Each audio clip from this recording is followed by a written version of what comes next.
আসসালামু আলাইকুম দর্শক, আমাদের শহীদ ভাই সবজি বাগান করছে।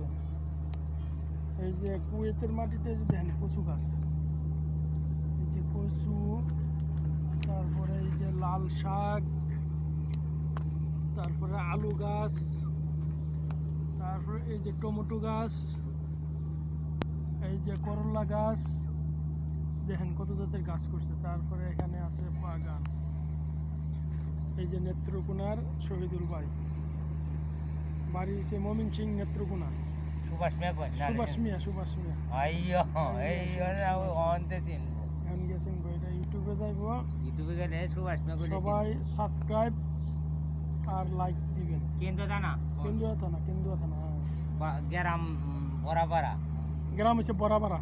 আইয়ো আপনার হচ্ছে কেন্দুয়া থানা কেন্দ্র জানা গ্রাম হচ্ছে বরাবরা। বরাবরা তোমার ইনওয়ান হইছে বলাই সমল পলাশিমুল। আচ্ছা ঠিক আছে, সবাই ওনার জন্য দোয়া করবেন।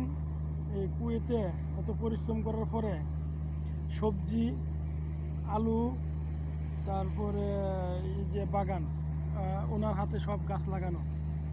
ঠিক আছে, এই যে দেখেন কত সুন্দর গাছ, এই যে গাছগুলো কত, পাতাগুলো কত সুন্দর দেখেন।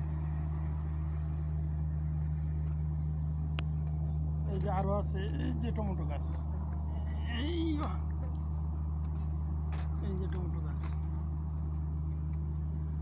আমার ছবি টোটো দেয়া যায় আমার তো দেখো যে আপনি ছবি আছে না, এই যে করতেছেন তো দেখো ইতি আচ্ছা আতো কি শহীদুর ভাই, হ্যাঁ আতো কি মরিচ থাকবো মরিচ কটা লাগবো?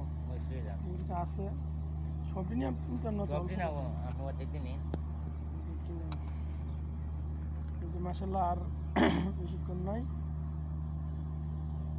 এখন কি দেশে যাওয়া হইতো না?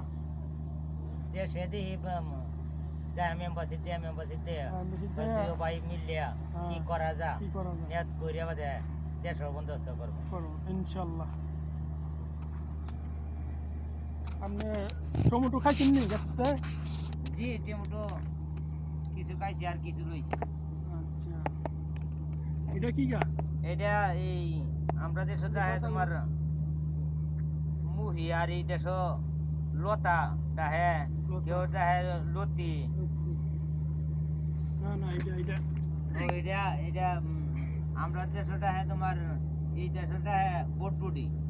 আচ্ছা, এই দেশের বটবুটিটা আমরা দেশে হ্যাঁ মুখ ধুই। মুখ জুই কি এটা মমিন সিংয়ের বাসা নেই? নেত্রকোনা কেন্দুয়া থানার বাসা? হ্যাঁ কিন্তু